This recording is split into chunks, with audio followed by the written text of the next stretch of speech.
Nous allons pouvoir démarrer cette Curious News du 12 juin. On va tenter le format du jeudi midi. Et ça se trouve, ça va peut-être ce format qu'on gardera. Je vais accueillir peut-être accompagner votre repas.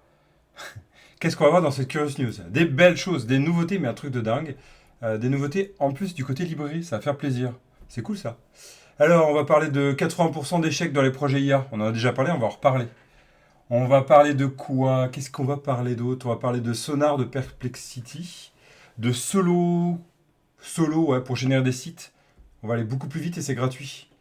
On va parler de quoi? De CodeRabbit, j'en ai déjà parlé, mais j'en reparlerai ici. On va parler d'un entretien avec Gary Kasparov. Vous connaissez? Bon. On parlera aussi de notre cher ami Cursor qui est parti ça y est, en 1.0. C'est quand même cool.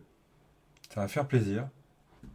On va pouvoir améliorer ses prompts aussi, vous verrez. Du côté langage, on va parler de Rolldown, on va parler de Babel 8. Oui, Babel 8 qui va arriver, ça y est. D'un moyen de faire fonctionner nos applis PHP dans Node.js.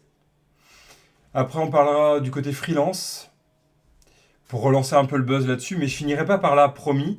On parlera aussi de comment on peut revenir en manuscrit pour éviter l'IA de nous permettre de tricher. Voilà, grosso modo, c'est Curious News. Allez, c'est parti, on la lance tout de suite, on la lance maintenant. La Curious News. Curious News qui va démarrer. Alors, c'est parti. On y va. Donc, premier point, du côté Curious News, qu'est-ce qui est intéressant à noter? Il y a à noter que du côté IA, c'est toujours la même chose, et on va voir plein de belles choses là-dessus. Le premier point, c'est donc ces 80% d'échecs dans nos projets IA, dans les projets IA. Et c'est pour ça qu'il y a un livre blanc qui est sorti. Si ça vous intéresse, je pourrais vous le filer. Un livre blanc qui parle de comment embarquer l'IA dans notre PME ETI, donc vraiment du côté, c'est Sigma qui nous le propose, hein, du côté PME et même du côté ETI, vous avez vu, donc c'est 8 projets sur 10 qui sont en échec et comment on va réussir à construire ça. Donc ici, Sigma nous propose des étapes pour essayer de se préparer à cette intégration de l'IA, des systèmes IA en fait. Et un des points les plus importants en fait, c'est de construire ce qu'on appelle la méthodologie Personae, qui va permettre de vraiment introduire et de spécialiser les besoins qui vont permettre l'introduction de l'IA dans nos entreprises. Et malgré tout ce qu'on peut penser, en fait, beaucoup d'entreprises ne sont pas encore prêts à intégrer l'IA comme nous, on est prêts du côté dev, en tout cas certains devs. On va continuer là-dessus. Ok, donc c'est un point qui peut vraiment faire réfléchir. 80%, c'est quand même un méga échec. Et pour l'instant, donc se dire que c'est beaucoup plus que des projets normaux, peut-être que parce qu'on n'est pas mature, peut-être que ça évolue trop vite. Bref, il y a plein de points à penser, à discuter. Tiens, je vais voir si la team est prête.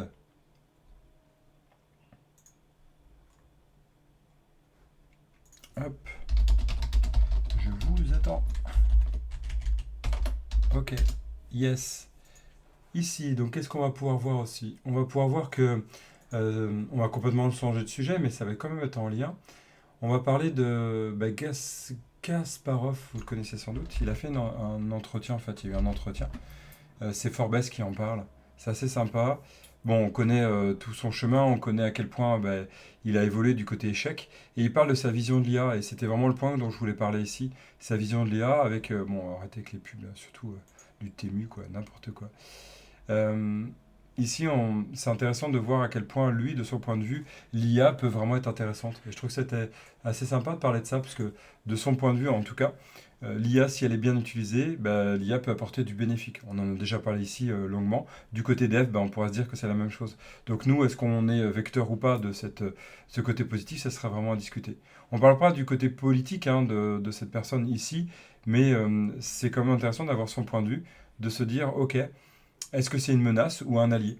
L'IA a un énorme potentiel pour nous aider à résoudre des problèmes mondiaux. Qu'il s'agit de la gestion des ressources naturelles, de l'optimisation des systèmes de santé, etc. Et des résolutions de crises mondiales. Moi, je trouve que ça pourrait être intéressant qu'on aille vers là, nous aussi, en tant que dev. C'est en tout cas mon point de vue. Oh, m'énerve avec ces pubs Timu. Ok, et l'IA peut nous aider à comprendre des phénomènes complexes, c'est vrai, parce qu'en fait, il y a tellement de choses à absorber comme données que les systèmes IA peuvent vraiment le faire. Voilà, donc allez voir si ça vous intéresse, l'entretien est vraiment intéressant à lire, et je trouve que ça mène une vision d'une personne qui a quand même vécu à un moment l'IA, quoi, les systèmes IA qui l'ont battu. bon, voilà, ça peut amener des réflexions là-dessus. Ok, on va continuer sur l'IA. Hein, j'ai jusqu'à 14h max, 13h55 exactement. Ok, on va partir sur des notions autour de, bah tiens, Solo. Solo, je vous en parlais. Solo, c'est assez sympa de voir ça. Je ne sais pas si vous avez entendu parler de Solo. C'est Corben qui en parle, hein. Solo, c'est en gros essayer d'arrêter de faire du Wix. Bon, Wix qui gagne quand même pas mal selon Corben ici. Solo, c'est proposé par Mozilla. Il permet de créer un site web sans se prendre la tête. C'est vraiment, en gros, la promesse de vente de Solo, et c'est proposé par Mozilla. Bien sûr, c'est basé avec les systèmes IA, et donc ça génère très rapidement, sans devoir choisir les millions de modules, de possibilités que propose Wix. Hein. Au début, Wix, ça devait être facile, puis plus ça va, plus ils ont proposé des fonctionnalités, qui fait qu'à un moment, on se sent totalement perdu dans l'utilisation. Qu'est-ce que je dois prendre, vers où je dois aller, bon, au bout d'un moment, on ne sait plus quoi faire. Là, au moins, en fait, on va, via un prompt, grosso modo, hein, et sans aucun code, dans le même principe, ça va nous générer en fait tout ce qu'il faut. Et donc un site web rapide, si on veut juste avoir une petite application, un petit site web vitrine, bah, en fait en très peu de temps on va réussir à le générer grâce à l'IA. Et donc bah, via un prompt, on va pouvoir styliser et préparer notre site web grâce à ça. Je trouve ça pas mal. Et Solo is free. Et c'est le seul hein, qui permet de générer ça. Donc, bah, c'est sûr que tous les créateurs aujourd'hui de sites web pleuraient déjà avec l'arrivée de Zoom, mais vont encore plus pleurer avec l'arrivée de Solo. Allez voir ça si ça vous intéresse hein, pour créer votre site web. Je suis coach, tiens je vais le faire, hein, je suis coach professionnel pour les CTO et les CEO de boîtes informatiques. Je les accompagne pour optimiser leur perf, mais aussi pour se sentir plus légitime. Un exemple comme ça, parce que j'ai déjà un site comme ça. Voilà, on va voir. On va l'appeler, donc du coup c'est Evan le concrétiseur, c'était l'idée. Et on va mettre Nantes, là, juste pour voir. On y va, next. Et là on va choisir le style, donc on va dire, je sais pas, au pif, tiens, hop. Je sais pas ce que ça peut donner, voilà, on a des choix de couleurs, donc déjà il faut apprécier les couleurs. Moi je vais partir sur du noir orange. Oula, bon, on commence à avoir beaucoup de choses, on va mettre ça, article, et puis voilà. Tac, ça génère. Et vous voyez, en quelques secondes, bah, je suis capable de générer ce qu'il faut. Là, je suis capable d'aller travailler sur tout ça. On va attendre, hein, ça n'y en a pas pour longtemps. Je vais le mettre de côté. Et puis, on va se retrouver juste après. Dès que ce sera fini. Oh, bah zut, c'est déjà fini. Zut. Voilà, on a quelque chose qui peut être sympa. Donc là, il reprend tout le texte que j'ai pu mettre. OK. Service de coaching avec du mentorat. Oui, du coaching en prise de décision. Très bien. Et atelier, c'est un truc de dingue, hein. Des galeries d'informations avec des images. OK. C'est top, quoi. Je veux dire, on a quelque chose qui est déjà sympa. On va mettre des vidéos si on veut.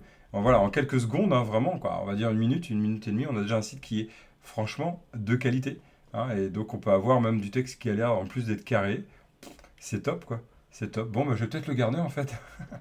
Voilà, on va peut-être le publier. Bon, je vais laisser de côté, j'ai déjà un site Evan Boissonneau, mais ça peut être sympa. Ok, on continue. On va parler aussi de cette idée, en fait, vous savez, aujourd'hui, il y a un grand renouveau, j'en parlerai d'ailleurs du côté SEO, j'en ai parlé déjà depuis plusieurs fois dans cette Curious News.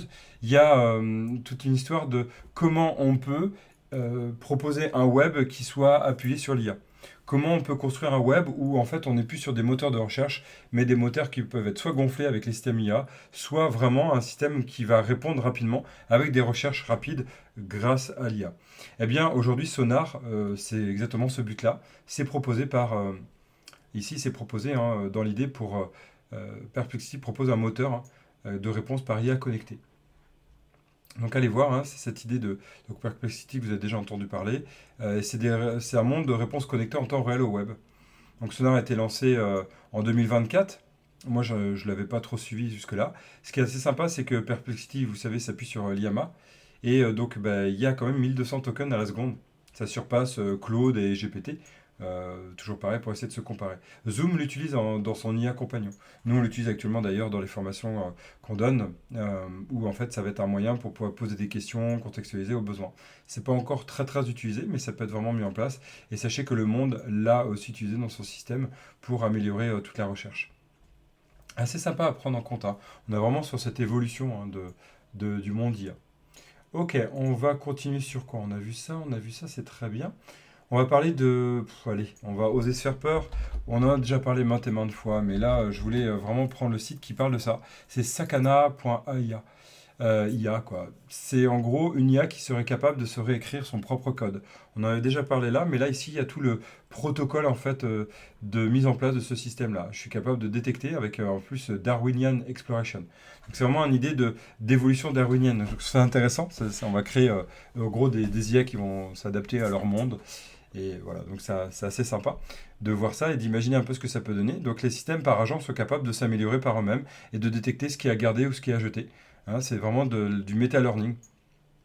Et on a tout le protocole ici du système. Le système va se lancer, puis après, petit à petit, va se mettre à jour et va même écrire des enfants et donc générer du code petit à petit. Donc il y a l'agent initial et puis c'est parti. On va pouvoir s'améliorer en boucle rétro active et même réécrire son code pour pouvoir se reconstruire. Donc vraiment le principe d'agent, mais vraiment d'agent autonome pour essayer de s'améliorer. Voilà. Donc allez voir cet article-là, c'est assez sympa de voir comment c'est mis en place et voir ben, jusqu'à tant que ça va fonctionner. Vous voyez qu'à un moment donné, on a un agent qui fonctionne vraiment bien par rapport à ce qu'il est demandé et jusqu'où ça peut aller. Je trouve ça assez puissant et assez flippant.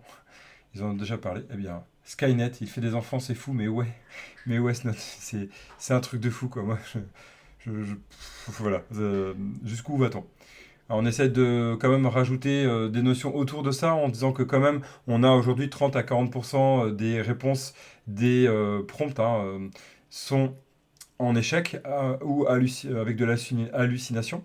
Donc ça va aussi se dire comment ce système-là est capable de s'auto-améliorer alors qu'il fait déjà pas mal d'hallucinations. Donc est-ce qu'il n'est pas dans un système d'auto-persuasion d'informations qui voudrait se justifier? Vous voyez l'idée, hein, ça peut amener un monde où des personnes vont vouloir, bah tiens, on l'a déjà nous en tant qu'humains. Ah, vous connaissez, c'est le biais de confirmation, on l'a déjà. Est-ce que les systèmes IA n'auraient pas un système de biais de confirmation?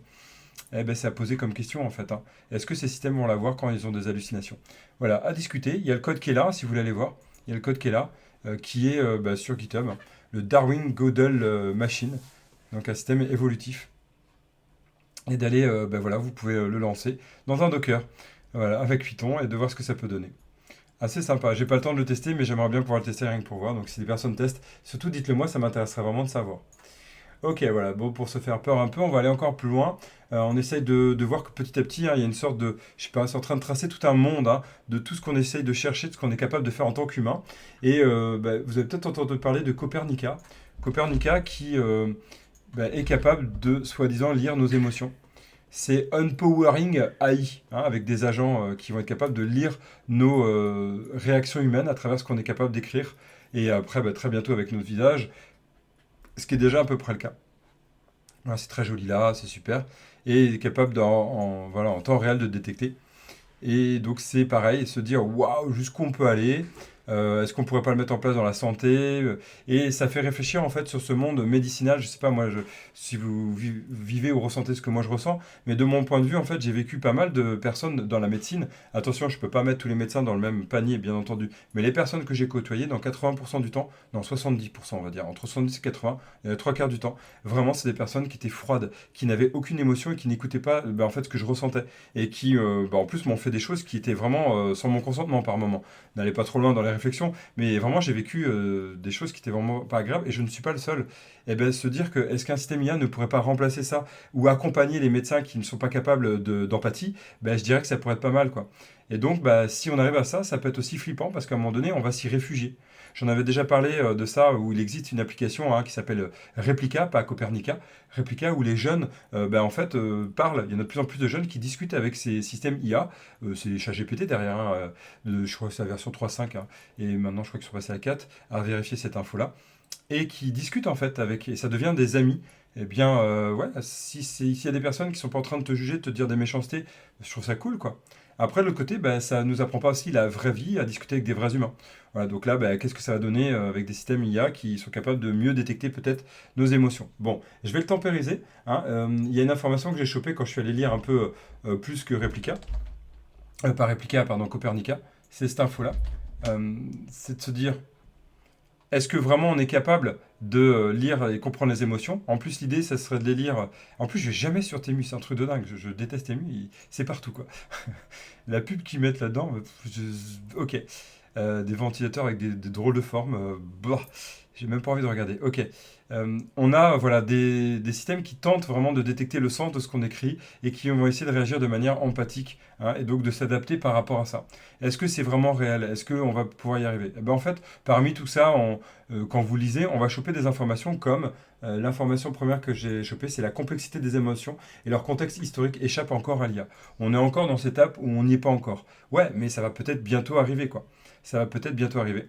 Vous voyez, le sarcasme, les idiomes et les nuances langagières peuvent dérouter même les modèles les plus sophistiqués. Clairement, aujourd'hui, l'intonation, même déjà en tant qu'humain, des fois c'est difficile à détecter. Ah, tu faisais une blague là? Voilà, ben, si nous on n'est déjà pas capable des fois de détecter, hein, si on a cette capacité à mentir, c'est ce qui a pu se passer ces derniers temps lors d'un un petit reportage sur France 2 d'un de nos représentants de l'État, je dirais pas qui. Bon voilà, on est capable de mentir très fortement. Donc les systèmes IA, comment réussir à leur apprendre à détecter les mensonges? Bon voilà, c'est toute cette discussion-là qui est en cours, mais ça peut avoir des côtés. Voilà, si on va du côté éthique, faut faire attention, amener quelque chose qui peut être bien et vers où on peut aller aussi, hein. Casse-tête du côté développeur, c'est ça, comment maintenir la même finesse d'analyse et ouais, avoir des millions d'utilisateurs. Moi, ça va être toute la question qui va arriver. Et on est en train de chercher vraiment à construire des IA là-dessus. On a vu du côté robotique, c'est pareil, c'est en train d'évoluer. J'en parle pas trop là, même si je pourrais en parler. Eh bien, on voit bien que bah, robot, émotion plus système adaptatif, je sais pas si on les met tous ensemble, ce que ça peut donner, quoi. Ça peut faire flipper. Ok, on va redescendre plus terre à terre. Mais avant ça, je vais parler de, bah, voilà, de Phonely, si ça vous intéresse de l'utiliser. C'est en lien avec ce que je viens de dire sur les émotions. Google avait marqué le coup il y a quelques années là-dessus. Je crois que c'était avant ou pendant le Covid, je sais plus.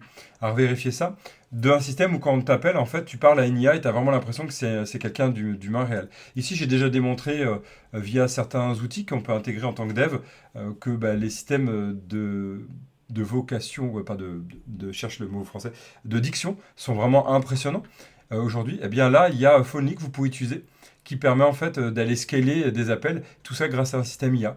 Eh bien, on peut l'intégrer en plateforme, hein, avec des ressources et de connexion, hein, on va pouvoir l'intégrer. Et donc l'intégrer, bah, tiens, via un serveur MCP par exemple, via du Zapier, via du Klook. Bref, on va pouvoir vraiment aller loin. Donc là, c'est le système, on va dire, basique API, entre guillemets. Mais si vous couplez ça avec un système que j'ai découvert qui est vraiment puissant, qui va vous permettre, par exemple, grâce à Postman, de gérer n'importe quel serveur. Regardez, de gérer n'importe quel serveur MCP depuis votre API. Je ne sais pas si vous étiez au courant de ça.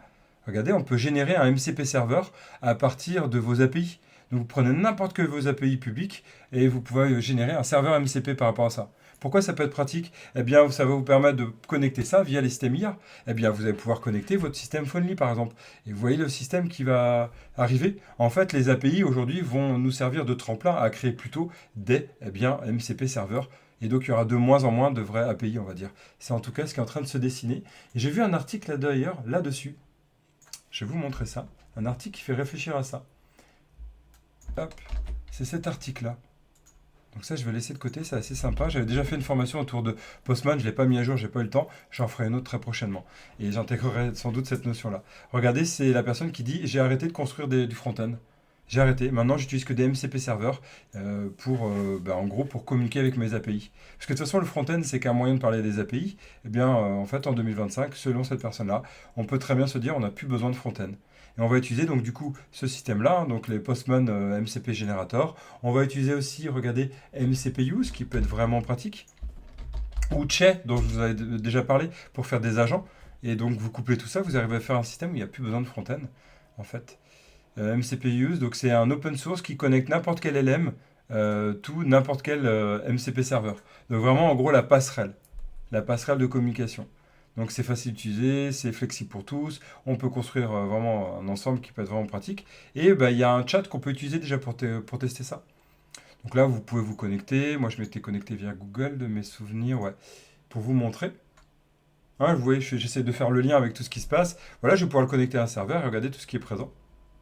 Donc là, c'est plus des connexions d'API, c'est des connexions de MCP serveurs qui vont se connecter à des API.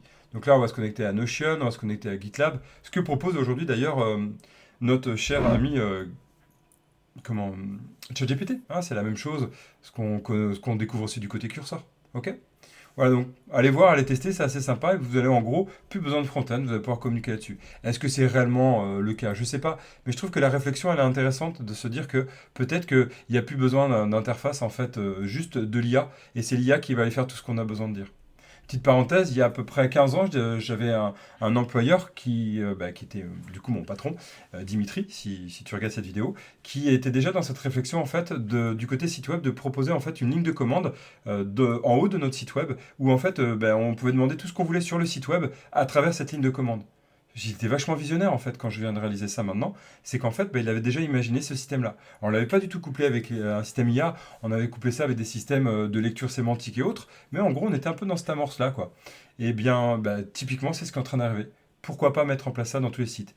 J'en avais déjà parlé en fait, comment greffer notre site web avec un système sémantique. C'est ce qui est en train d'arriver, et de se dire que peut-être les sites web vont commencer à disparaître tels qu'on les connaît. À voir réellement, parce que les personnes ont besoin quand même de quelque chose qui soit agréable à utiliser, et c'est pour ça qu'en gros le UX existe, hein. Mais c'est peut-être à réfléchir. Hein, vous voyez, il en parle ici aussi, là. C'est assez sympa de cette partie MCP. Ok, donc on va suivre ça petit à petit. Ok, on continue. Là-dessus, on va parler de quoi? On va parler de Cursor. Et vous avez vu, le lien est extraordinaire, hein. C'est avec une belle transition digne des grands journaux, même mieux. Donc Cursor 1.0 est sorti. Il est sorti le 4 juin dernier, vous voyez, donc c'est... Ah oui, j'ai presque plus de mémoire. Pourtant, j'ai vidé ma mémoire, mais bon, comme quoi. Voilà. Ah oh, tu m'enquiquines, moi je vais aller sur Edge, c'est pas grave. Je vais sur Edge. C'est normal, j'ai des sites qui prennent en main. Donc voilà, ça y est, Cursor 1.0 est sorti. Ça y est, Cursor 1.0 est sorti. Alors qu'est-ce qui est à noter qui est intéressant dans Cursor? Waouh, allez. Ok, tu peux y arriver. Ok, c'est bien. C'est bien. Alors on va tenter de rouvrir une nouvelle page. Tout plante. Tout plante. Ouais, super. Je vais essayer de réactualiser ça. D'accord. Ah bah ça, c'est les aléas du direct. C'est pas mal. C'est pas mal. Alors, on va essayer de kill. Je vais kill mon Chrome. Je le rouvrirai après. C'est pas grave. Non, parce que si je kill mon Chrome. Ah, si, je sais comment je vais faire. On va patienter un petit peu. Il y a un petit temps de télécharger en PDF. Voilà. Voilà. Ok, c'est bon là. Ça c'est allégé. Je vais fermer ça. Du coup, mon Edge. Voilà, je vais le rouvrir. Ah, pourtant, niveau mémoire, c'est bon. Allez, you can do it. D'accord, c'est trop bien. Bon, c'est pas grave. Tu vas un jour y arriver. Non, il veut pas. Il veut pas. Il veut pas. Ah, c'est marrant. Ok, je vais kill. Fin de tâche. Voilà, c'est pas grave. C'est trop mignon. Ok. C'est très bien. Il n'est pas capable. Bon, super, je dois redémarrer mon PC, c'est pas grave. Plus tard. Ok, on va tenter de rouvrir Edge. Edge, Edge. Youhou. Ah, ça y est. Youhou. Non, je vais pas restaurer, on s'en fout de tout ça. Voilà. Ok, super. Je vais récupérer mon téléchargement, comme ça je vais voir toute ma prise de notes. Voilà. Ok, c'est cool. Très bien. Donc comme je disais, ça y est, on a Cursor qui est sorti. Alors, quelles sont les grandes nouveautés? Pour les personnes qui ont suivi ma formation Cursor, j'en parle. En fait, il y avait tout un système de code review qui existait, qui a été abandonné. Après, ils ont pensé par un autre système qui permette de débugger, mais il fonctionnait pas super bien ce système-là. Là, ils ont rajouté un système qu'on appelle BugBot. Donc, c'est un code review automatique qui est là. Donc, vous allez pouvoir l'intégrer et de pouvoir lancer. Hein, you can click fix in Cursor et vous allez pouvoir en fait de la review là-dessus. Ça peut être pas mal, non? Donc c'est BugBot qui a été en fait installé. Vous allez pouvoir le configurer et donc le paramétrer pour intégrer ce système-là pour aller faire, vous voyez, BugBot bêta. Donc je vous le montrerai là-dessus. On a des parties en fait de limitation. Attention, ça peut vite coûter cher, hein, et on peut vraiment aller plus loin. Donc attention à ça. Et on va pouvoir intégrer avec GitHub aussi si vous le souhaitez. Je vais le tester moi très très prochainement. Allez voir des vidéos bien entendu si ce n'est pas déjà le cas en attendant. Ok, donc ça c'est cool. Très bien. Donc on continue. Qu'est-ce qu'il y a d'autre aussi? Et on peut faire donc des agents en background maintenant partout. Donc ça c'est cool. C'est pareil, c'est super pratique. Et le dernier point, c'est les memories. L'arrivée des memories, je vous en ai parlé avec un des concurrents de Cursor, hein, lors d'une dernière Curious News.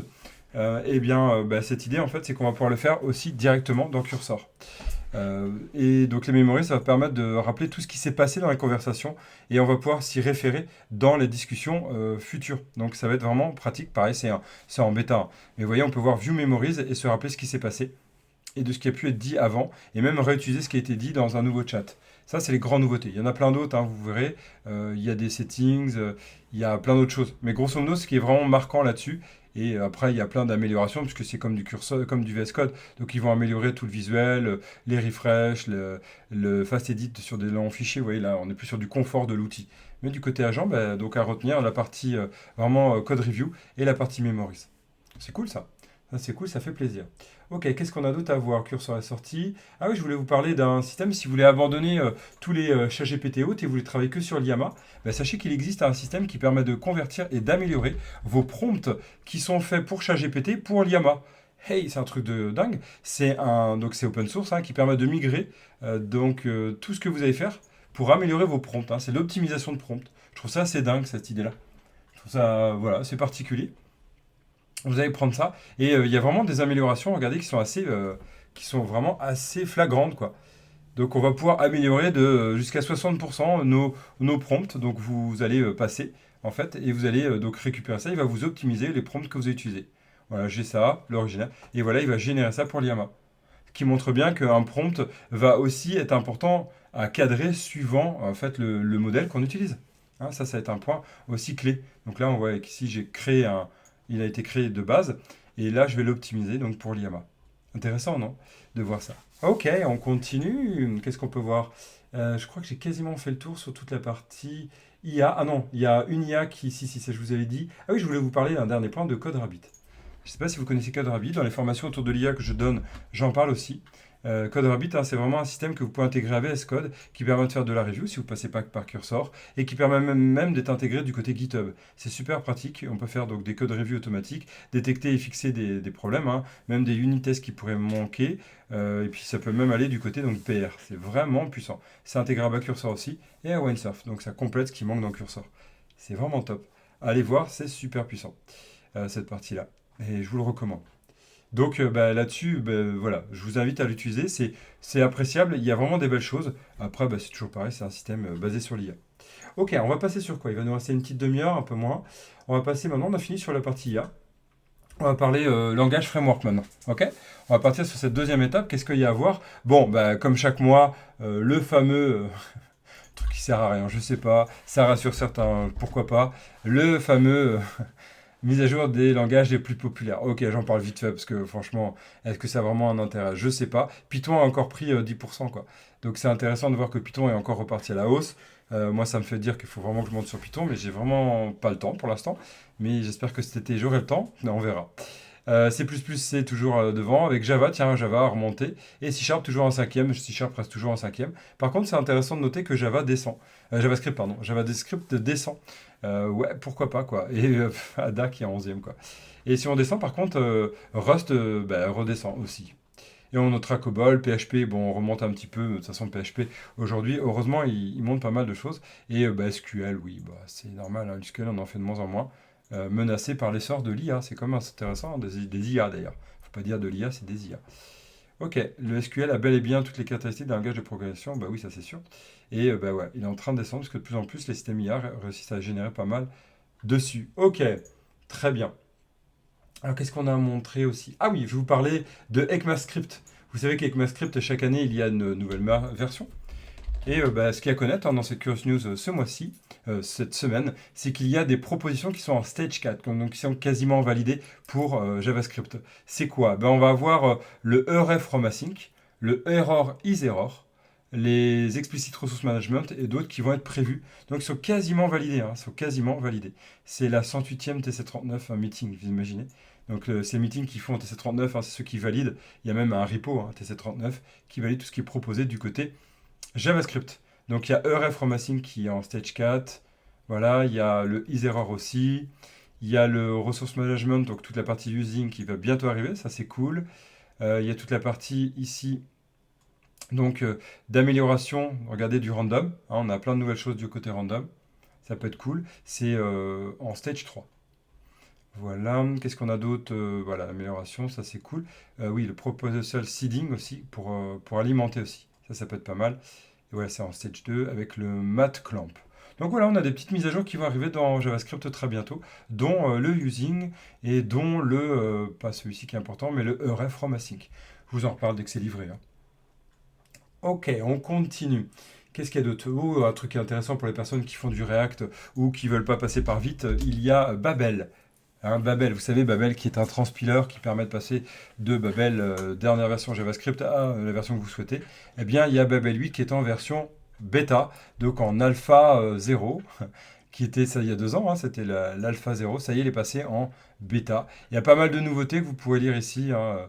Il y a une migration guide. Alors, elle fait vraiment peur, cette migration guide. Si vous faites du Babel, ben, moi, ça me fait peur quand je vois ça. Vraiment. Regardez tout ce qu'il y a de mise à jour.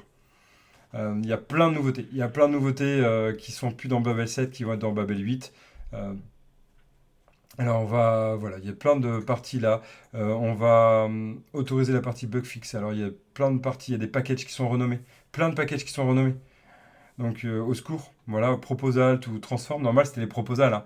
Donc pareil, si vous étiez sur le test de Babel 7, là on est sur transform. Donc il y a plein de choses qui sont confirmées en fait. Ah ouais, mais tout ça, on était sur du Babel 7. Ça peut faire souffrir. Voilà, puis bah, je ne veux pas tout vous lister, mais il y a énormément de choses qui sont en train de changer. Il y a plein de breaking change de partout. Donc Babel 8 est un game changer, sans doute, mais aussi un breaking changer. Donc faites attention là-dessus, préparez-vous pour cette migration. On peut souffrir. Il y a vraiment une liste assez impressionnante de changements. Vous voyez, Risk of Breakage, high. Donc il y a plein de choses qui risquent de péter de partout si vous passez à Babel 8. Donc Babel 8, c'est sûr, ça va améliorer des performances et de la génération. Ok. Mais, oui. Moi je dis, et il y a même toute la partie API, hein, pareil, il y a plein de breaking changes sur la partie AST, donc tout ce qu'on peut utiliser du côté API, hein, de Babel, pareil, il y a plein de changements qui vont arriver. Donc bah, est-ce qu'on va passer à Babel 8? C'est toute une question si vous êtes sur Babel 7, hein. Préparez-vous. Ok, ça c'est dit. Donc on continue sur quoi? On va parler de, bah, moi un truc que j'ai découvert il n'y a pas longtemps, c'est Roll Down. Je ne sais pas si vous connaissez Roll Down, moi je ne le connaissais pas. De toute façon on ne peut pas tout connaître comme d'habitude. Roll Down, hein, c'est développé en Rust, d'où le RS là. C'est développé en Rust et c'est un bundler for JavaScript. Et en fait l'idée c'est essayer d'améliorer pour vite, hein, c'est proposé pour vite. C'est améliorer le bundler en fait. Serving as a unified bundler in Vite. Donc en gros, Rolldown, c'est sans doute le bundler du futur de Vite. Donc pour l'instant, il est indépendant, quoi. Et l'idée, c'est de proposer ça comme bundler par la suite. Donc sachez que Vite va changer et va intégrer ça et normalement, ça va aller encore plus vite qu'avant. Trop bien, non? Ok. Et ça m'a permis de découvrir ça, qui est lié à Rolldown. Ils en parlent en fait, hein, dans leur doc. C'est OXC. Ça vous intéresse d'aller voir. Ils ont fait pas mal d'outils en fait pour JavaScript développés en Rust. On a un parseur qui est 3 fois plus rapide que SWC par exemple. On a un linter qui est 50 à 100 fois plus rapide que ESLint. C'est énorme, 50 à 100 fois plus rapide, ce linter-là. Ça serait intéressant de l'utiliser, je trouve. Je ne l'ai pas encore utilisé, mais je me dis que ça m'intéresserait bien d'aller le voir. Voilà, donc il y a une configuration de linting, et donc on va pouvoir aller l'intégrer dans Visual Studio, bien sûr, Code, hein. Ça peut être vraiment sympa. Ah, ça peut être vraiment cool. On a des transformers, on a des minifiers, on a des formateurs. Bref, tout ça, ça va être intégré dans Vite aussi. Donc ça, le linter, le resolver, ça peut être vraiment cool, hein, à intégrer. Donc je vous invite à aller voir si ça vous intéresserait pas, d'aller le prendre en compte. Ok, allez, un dernier point sur cette partie, après on va finir cette Curious News d'ici très peu de temps. Qu'est-ce qu'il y a à voir? On va avoir ici quelque chose que je ne savais pas que ça existait. Moi, j'étais assez curieux. Vous prenez un Node.js, vous prenez un PHP et puis vous les assemblez ensemble. C'est PHP Node. Comme quoi, hein, il y a des mondes où on ne pourrait pas penser. Donc, c'est ce qui s'appelle Platformatic PHP Node. Platformatic PHP. Donc, PHP HTTP Request Handler for Node.js. Donc, en gros, on a un handler qui passe pour PHP qui est chopé par Node.js que vous pouvez gérer ça. Ça permet de gérer en fait des legacy PHP que vous voulez mettre dans Node.js par exemple. Ils vont fonctionner dans le même process que Node.js. Donc c'est exactement pareil que vous mettez du PHP dans deux IS, là c'est pareil mais pour Node.js, grosso modo. C'est assez rigolo je trouve. Et donc voilà, ça peut être sympa. Je pense que ça a été demandé. Moi pour la petite PHP, je n'ai pas assez de culture PHP pour savoir si c'est bien ou pas. mais j'imagine que s'ils en sont bien heureux le 27 mai dernier, bah, que ça peut être cool hein, de le mettre en place. Et donc d'intégrer, voilà ici, une requête qui arrive, qui va passer par une PHP request, qui va aller travailler, puis après il va y avoir la réponse qui est transformée en réponse Node.js. Voilà, donc si vous voulez migrer petit à petit des PHP applications vers Node.js, bah, c'est le bon moyen. Vous avez votre application qui fonctionne toujours, petit à petit des requêtes, vous voulez gérer du côté Node.js. Vous voulez faire de l'hybrid application, ça peut être bien dans les deux langages. Et système qui peut être vraiment des web services qui peut être soi-disant, moi je sais pas si c'est vrai, hein, high performance. C'est dit, j'imagine que c'est vrai. Moi je partirais sur du .NET personnellement, mais chacun ses goûts. Ok, très bien. Voilà, donc c'était une petite nouveauté qui a été assez sympa. Alors, je vais vous parler de quoi? Je vais parler de choses qui sont un peu moins sympas, mais je trouve que c'est assez intéressant en tant que dev de les connaître. J'en avais parlé la semaine dernière, la semaine d'avant. Je vais continuer sur cette information-là pour relancer un peu le buzz, mais c'est pas mon but en fait. C'est juste parce que j'ai chopé cette news et d'amener la réflexion. La première, avant de parler de ça, aussi je vais parler de ça maintenant. Il y a Malte qui sort des stats, et j'ai pas la stat là, mais j'ai simplement lu un article qui en parlait, qui parle que 90% des recherches autour de l'IA hein, sur Malte concernent OpenAI. Donc c'est sympa de voir ça.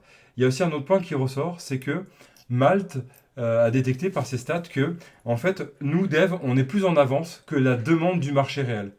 C'est-à-dire qu'en effet, il y a un énorme buzz, il y a une énorme demande, je dirais de peut-être 15-20% des entreprises. Mais en fait, les autres entreprises, elles sont encore à la traîne, entre guillemets, par rapport à ça, ce qu'on appelle le long train hein, dans l'adoption de nouvelles techno. Et en fait, ben, il y en a plein qui, sur Malte qui ne demandent pas du tout de l'IA. Pas du tout, en fait. Les prestataires sont en avance comparé à ce qui est demandé sur Malte. Donc je trouve ça assez rassurant de se dire qu'on a encore peut-être une ou deux, voire 3 années, même si moi dans la formation je l'ai senti, la transition est encore en train de se faire. Donc c'est intéressant à voir. Deuxième point, c'est le PDG de Anthropic qui nous a fait un buzz où je ne sais pas si c'est voulu ou pas. Je ne sais pas c'était quoi son idée derrière. Hein, mais ça fait toujours réagir. Ben, je vais continuer son buzz. Je vais propager ça pour en discuter. Donc c'est sur développer.com qui s'en parle. Le PDG de la société IA prévient une hécatombe des travailleurs du savoir se prépare. On en a déjà parlé. Hein, voilà, c'est l'IA d'Anthropic qui en parle. Donc c'est Dario Amodei, hein, le PDG, qui en parle.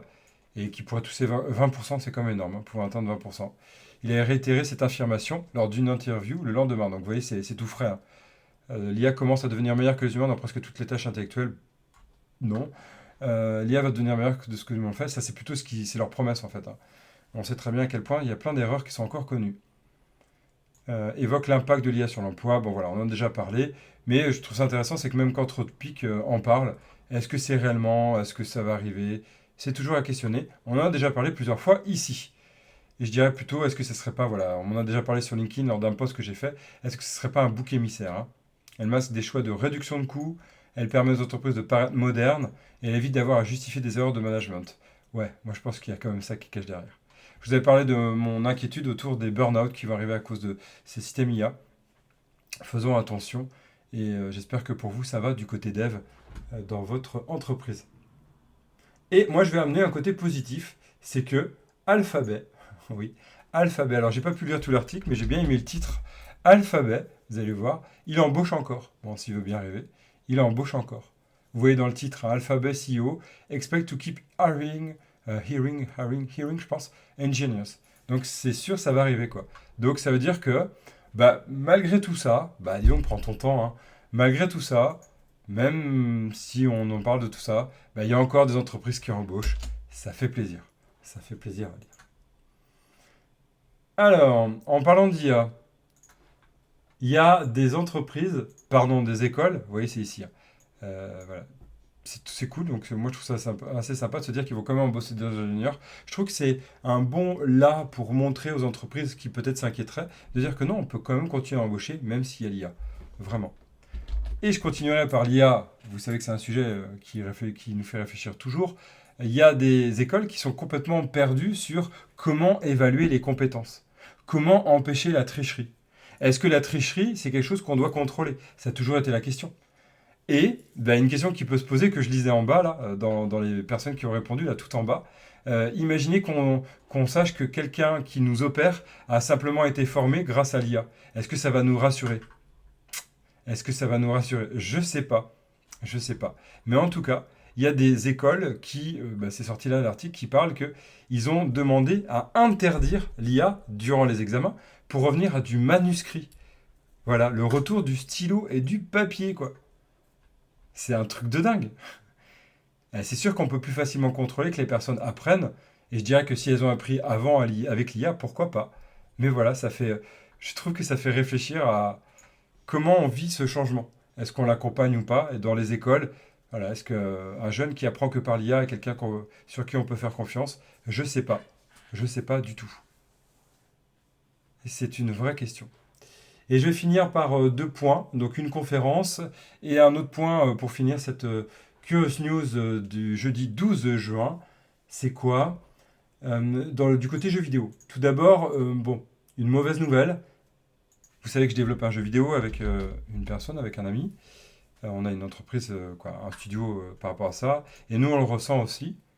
Plus d'un tiers des studios a terminé l'année 2024 dans le rouge. Donc c'est vrai qu'actuellement, on vit ça, hein, on le ressent.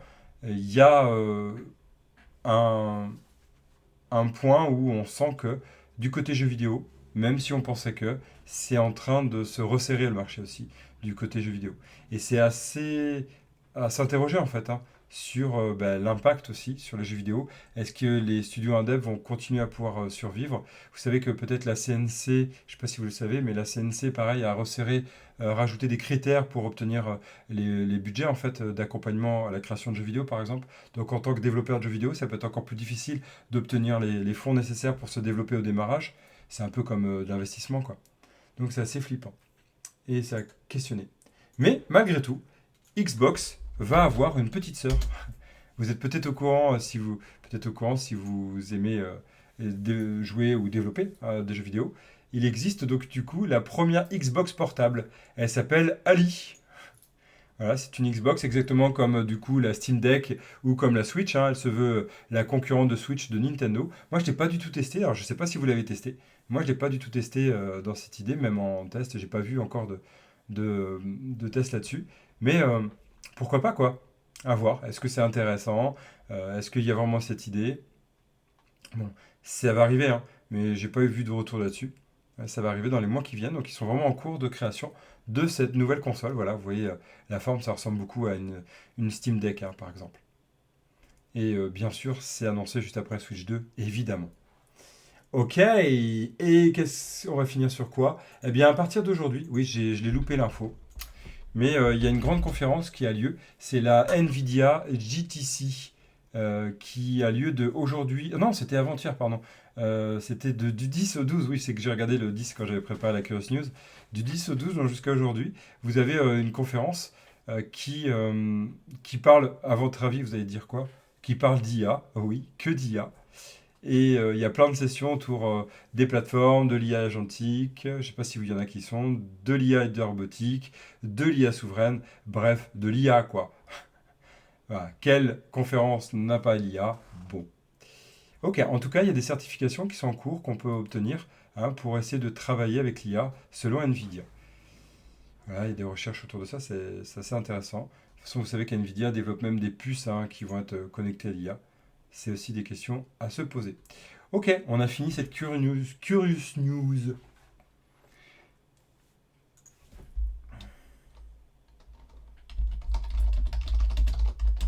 Merci d'avoir été présent, d'avoir été présente. Vous me direz si ce format vous convient le jeudi. Je vais essayer de faire ça le midi. Je me dis que durant la pause déjeuner, ça peut être sympa. Et je vous retrouve, eh bien, jeudi prochain pour la Curious News de la semaine prochaine.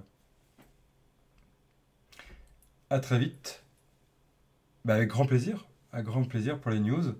Si on doit retenir deux, trois choses, hein, c'est Cursor 1.0 qui est sorti. Et on peut améliorer ses prompts, hein. Moi, c'est vraiment les points que je retiens. Et on a des systèmes où on va être capable de créer des MCP serveurs à partir de nos API. Et ça peut être sympa pour intégrer dans les moteurs IA. Yes! À jeudi prochain, ça sera à la même heure. Ciao!